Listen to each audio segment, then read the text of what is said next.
My son was in emergency surgery after a car hit him on his bike, and not one person from my husband's family called to check on us. 2 days later, my mother-in-law texted asking me to wire $7,500 to my brother-in-law for a business investment that needed to close by Monday. I sent her a single dollar and a note that said, "That's your son's problem now." Then I opened my laptop and got to work. But I'm getting ahead of myself. Let me tell you how we got here, because this story doesn't start in the hospital. It starts the moment I realized I had been running someone else's life for 5 years without ever being asked if I wanted the job. My son Caleb is 10 years old and built like a little linebacker. He has his father's dark eyes and my stubbornness, which means he will ride his bike down the steepest hill in our neighborhood no matter how many times I tell him to slow down. It was a Tuesday afternoon in late October. I was working from home, sitting at my desk with 3 monitors glowing, doing what I do, managing network infrastructure for a mid-size logistics company. My phone buzzed at 3:47 p.m. It was a neighbor, her voice so tight and clipped I almost didn't recognize her. She said the words in a strange order, like her brain couldn't decide which part was most important. Car, Caleb, Maple Street, ambulance already there. I remember closing my laptop. I don't remember getting my keys. The emergency room at Riverside General smells like antiseptic and old coffee, and something else underneath that I cannot name but will never forget. A trauma nurse met me at the entrance. Caleb had been struck on his left side.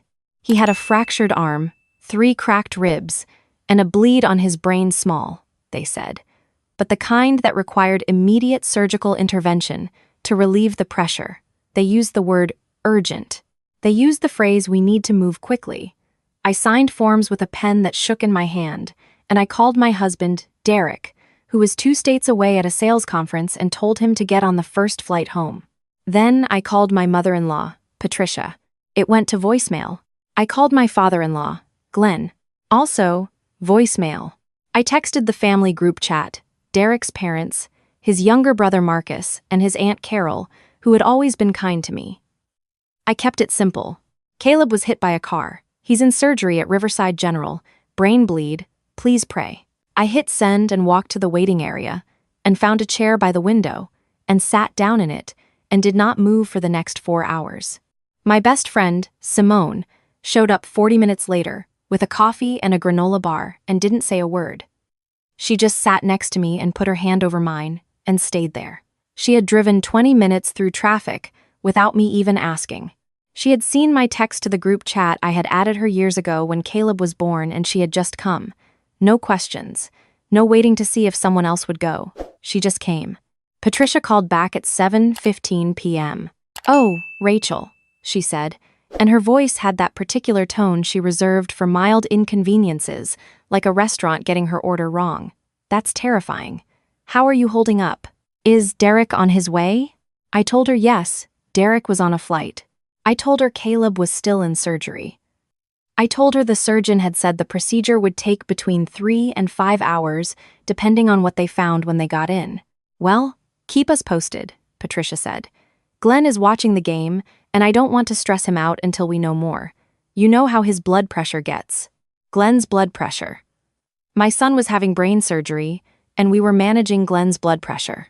"Of course," I said, because that is what I had trained myself to say. Derek landed and got to the hospital at 9:30 p.m.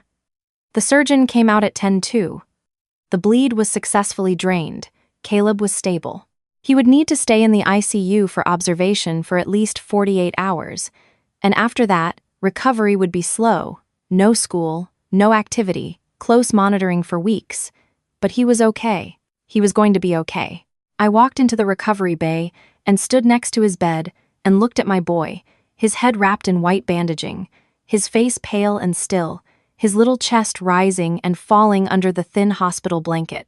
Derek stood on the other side and reached across and took my hand without speaking. I sent one more update to the group chat. "Surgery went well. Caleb is stable. We're with him now. Thank you for your prayers." Patricia responded with a heart emoji. Marcus, Derek's 28-year-old brother, sent a thumbs up. Carol wrote 3 sentences asking if we needed anything and telling us she loved us and that she would light a candle at church in the morning. Carol was the only decent one in the entire family tree, and I want to be clear about that from the start. I slept in a reclining chair beside Caleb's ICU bed. The chair was orange vinyl and approximately as comfortable as sleeping on a stack of phone books, but I was not leaving that room. Derek went home to feed the dog and get us both a change of clothes and came back within 2 hours.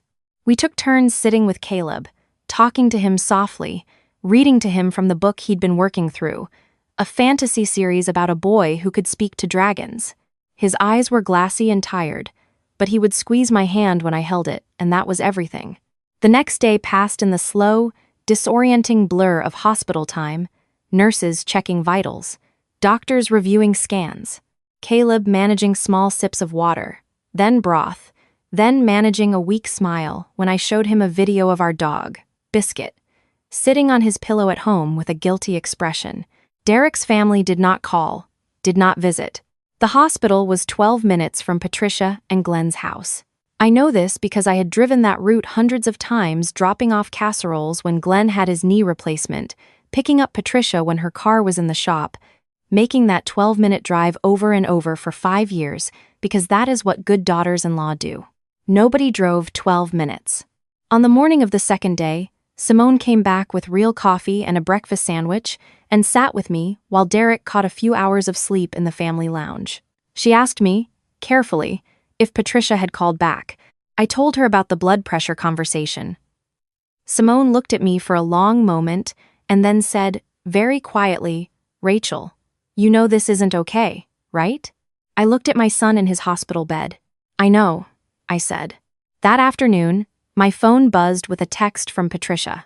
I had been watching Caleb try to do a small puzzle the occupational therapist had brought in, his one good arm working slowly, his face set in concentration. I picked up the phone expecting I don't know what I was expecting. Something. Asking how he was doing. Saying she was coming. The text read, Hi Rachel, I hope Caleb is on the mend. I wanted to reach out because Marcus has a time-sensitive opportunity. His business partner found an investment property. It's a flip.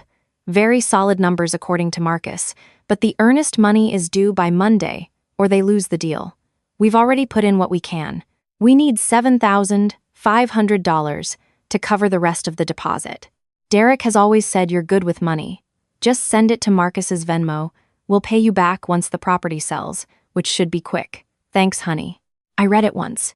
I read it again. I looked at my son's small hand, moving a puzzle piece slowly across the tray table. The same thing that had happened to Alexandra happened to me in that moment, except mine wasn't a cold laugh. Mine was absolute silence. A ringing, complete, total silence inside my chest, where the last 5 years of excuses and benefit of the doubt used to live. They hadn't asked about Caleb. Not a single sentence, not even a performative, we're so glad he's doing better, before launching into the ask. They had waited what they must have calculated as a reasonable interval, and then they had sent the invoice. I set the phone down on the arm of the chair and watched Caleb finish his puzzle. He looked up at me when the last piece went in, and even through the fatigue and the painkillers, he managed a small, proud grin. Got it, Mom. You got it, buddy, I said. That night, after Derek had fallen asleep in the recliner, and Caleb was deep under sedation for the night, I sat with my laptop in the hallway, outside the ICU. The night shift nurses moved quietly at their station. The overhead lights were dimmed. I had my phone charging on the floor beside me, and my coffee growing cold on the windowsill.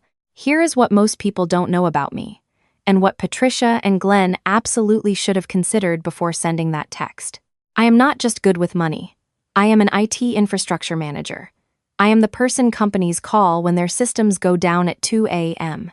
I understand networks, access credentials, account hierarchies, and permission structures the way a surgeon understands anatomy. And over the past 5 years, because I am thorough, and because I am helpful, and because I was raised to take care of the people around me, I had quietly become the system administrator for my entire in-law family. I set up Patricia's iPhone when she got it 3 years ago. I created her Apple ID, linked her email, connected her to the family photo sharing album. I set up Glenn's streaming accounts Hulu, ESPN+, the premium cable package, all linked to my credit card on autopay because it was just easier. I managed the shared family phone plan, a 6-line account under my name that covered Patricia, Glenn, Marcus, and his previous girlfriend, because Marcus kept letting his individual plan lapse. I had set up the family Amazon household. I had created the shared Dropbox for family photos. I had, stupidly, added Marcus as an authorized user on an emergency credit card 2 years ago when his car broke down, and he had used it with the frequency of someone who did not understand the definition of emergency. Last month's statement included $340 at a steakhouse and a $180 bar tab at a place called Velvet Room, which did not sound like an emergency to me. Patricia had texted me for $7,500 for Marcus's investment property, and Marcus had a $180 bar tab on my emergency card from 3 weeks ago.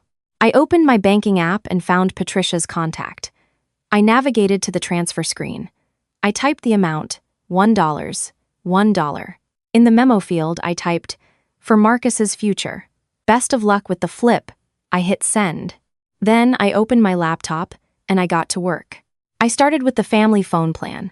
I logged into the carrier account, 6 lines, my name, my card, Patricia, Glenn, Marcus, Derek, Caleb, and me. I could not remove Derek's line that was his to decide, but the other 3 were mine to manage. I initiated a transfer of liability for Marcus's line, porting his number to a prepaid carrier. Minimum plan, enough data to receive a notification that his payment had failed. I did the same for Patricia. For Glenn, I left the line active, but removed it from the family plan and placed it on its own account in his name, with his email address as the login, requiring him to add his own payment method. He would receive a polite automated email explaining that account changes had been made. Then I pulled up the emergency credit card, the one Marcus treated as a personal expense account. I opened the authorized users section. Marcus, remove, confirm. I then logged in and paid the balance in full.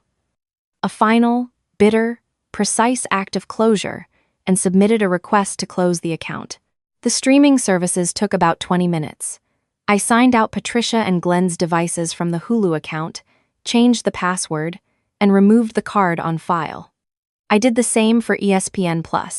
I removed their Apple IDs from the family sharing plan.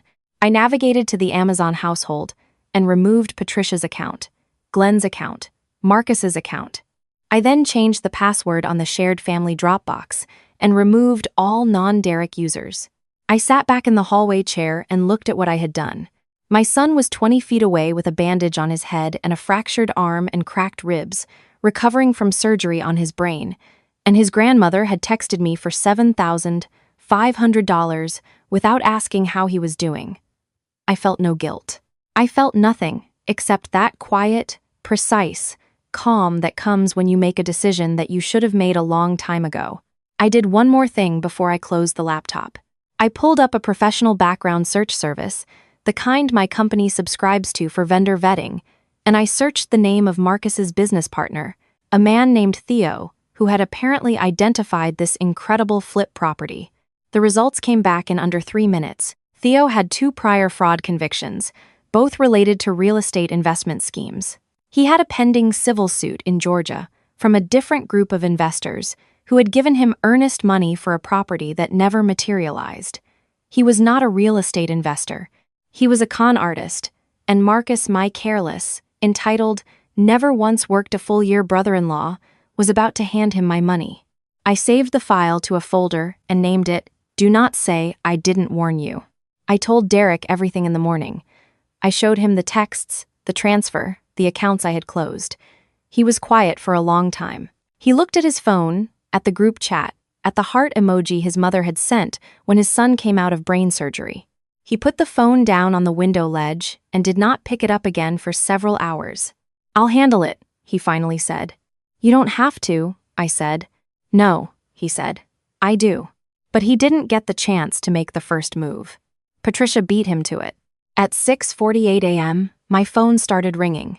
"Patricia." I let it ring. It rang again immediately. And again. By the 7th call, a nurse had gently pointed out that the noise might disturb the other ICU patients, so I stepped into the hallway. "What did you do?" Patricia's voice was a high, airless shriek. "My phone is off." Glenn can't watch his shows. His ESPN is gone. The Amazon account I had packages coming. Rachel, I had packages coming, and the account is just gone. What did you do? Good morning, Patricia, I said. How is Caleb doing, you ask? He had a good night. He managed to eat some breakfast. Thank you so much for asking. A terrible silence. This is not about Caleb. This is about... I know it's not about Caleb, I said. That's the problem. Rachel. Her voice shifted into the register she used when she wanted to sound reasonable. I understand you're under stress. What Caleb went through was frightening for all of us. Was it? I asked. Because from where I was sitting in the ICU waiting room, it didn't look like it was very frightening for anyone except Derek and me and my friend Simone, who drove 20 minutes in traffic to sit with me while your grandson was in surgery. Nobody from your family drove 12 minutes. Nobody called. I sent 4 updates to the group chat and received a combined total of 2 emojis. I paused. Glenn's blood pressure must have really been something. That's not fair. Do you want to talk about fair? Let's talk about the text you sent me yesterday. The one where you asked me for $7,500 for Marcus's investment property. Without one sentence, not one asking about Caleb. Silence. That was Marcus needed that by Monday. Marcus needed it, I repeated. Right. While I was sleeping in an orange vinyl chair in the ICU because my son had a brain bleed, Marcus needed $7,500 for a real estate deal. Patricia, I sent you $1. That's what I think of Marcus's investment. And while we're on the subject of Marcus's business partner, the one he wants to hand $7,500 to, I'd encourage you to Google the name Theo Granger in connection with a civil fraud case in Georgia. You're welcome. The silence on her end was different now. Less indignant. More calculating. You don't understand what Marcus has been through, she started. I understand exactly what Marcus has been through, I said. I've been paying for most of it. I heard Glenn saying something in the background, his voice gruff and impatient.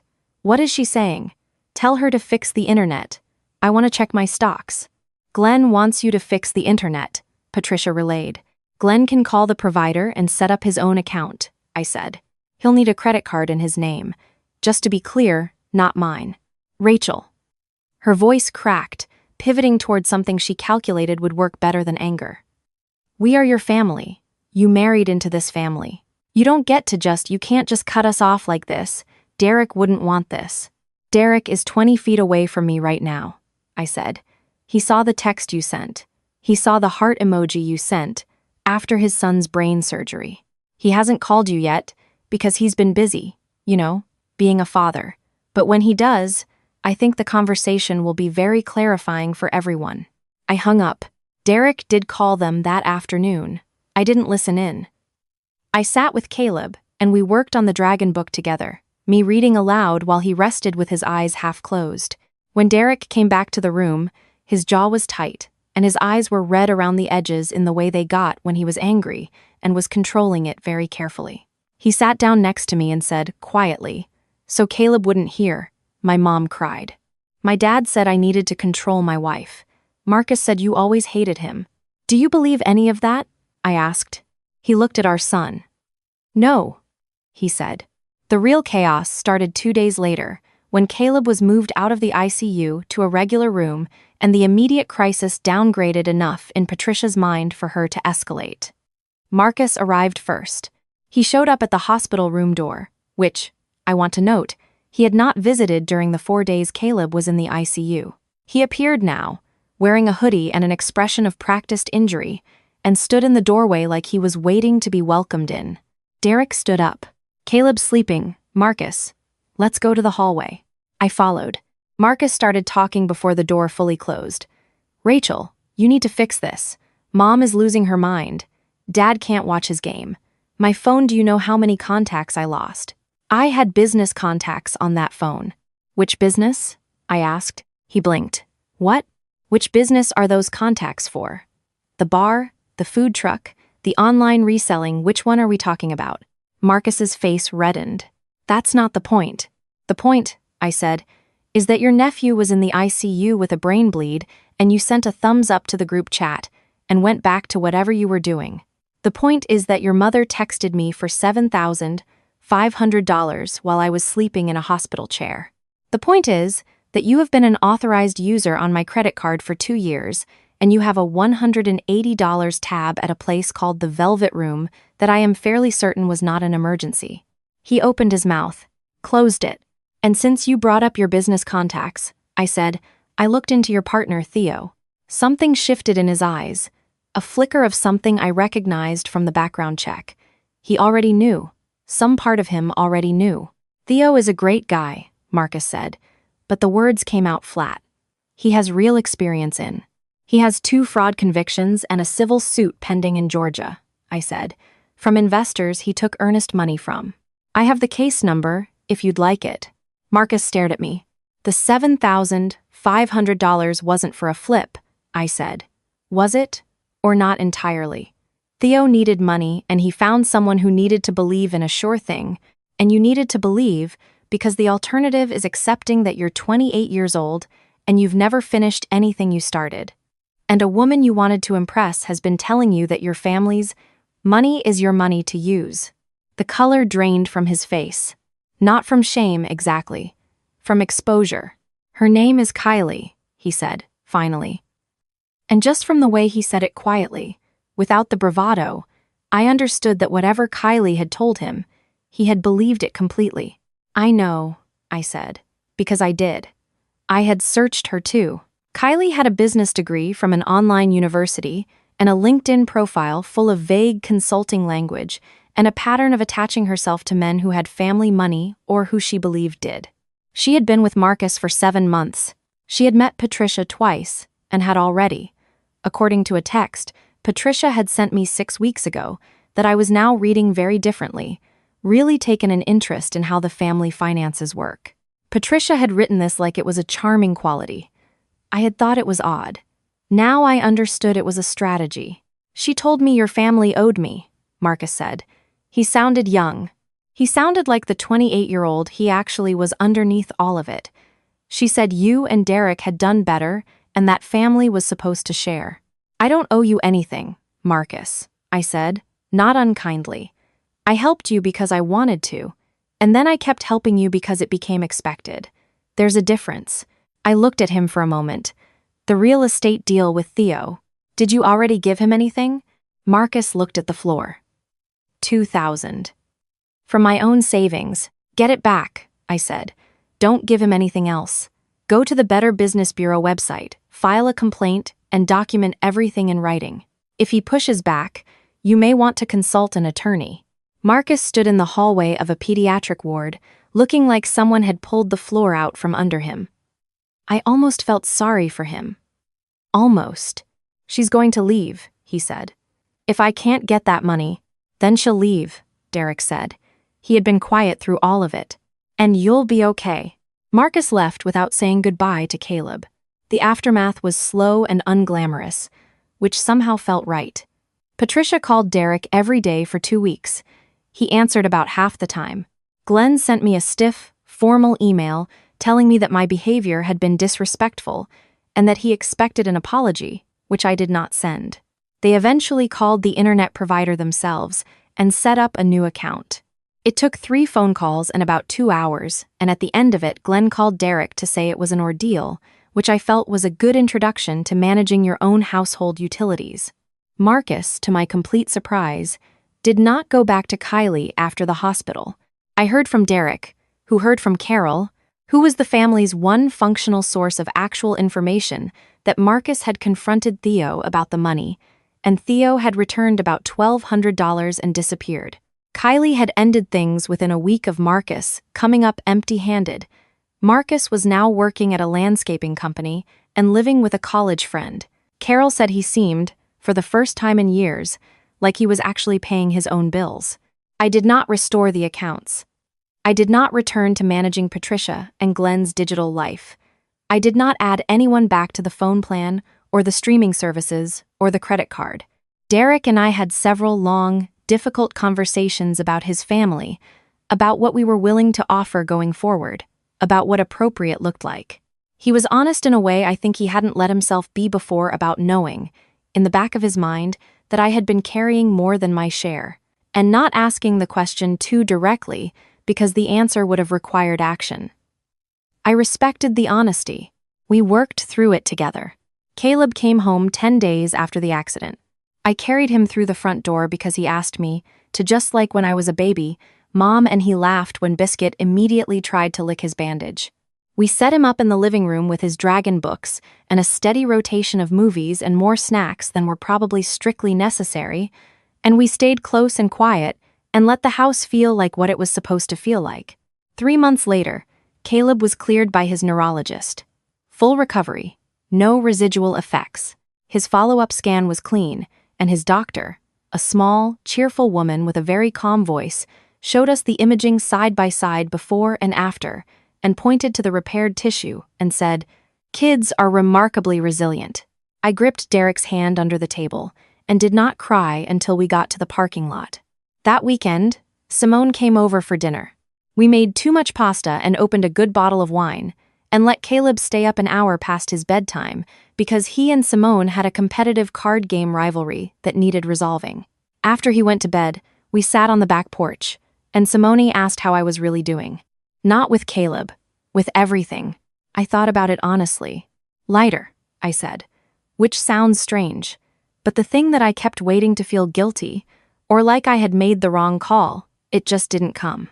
Every time I check my bank account and that line item isn't there, every time my phone doesn't buzz with something that needs to be fixed for someone who never says thank you, I feel like I can breathe a little deeper.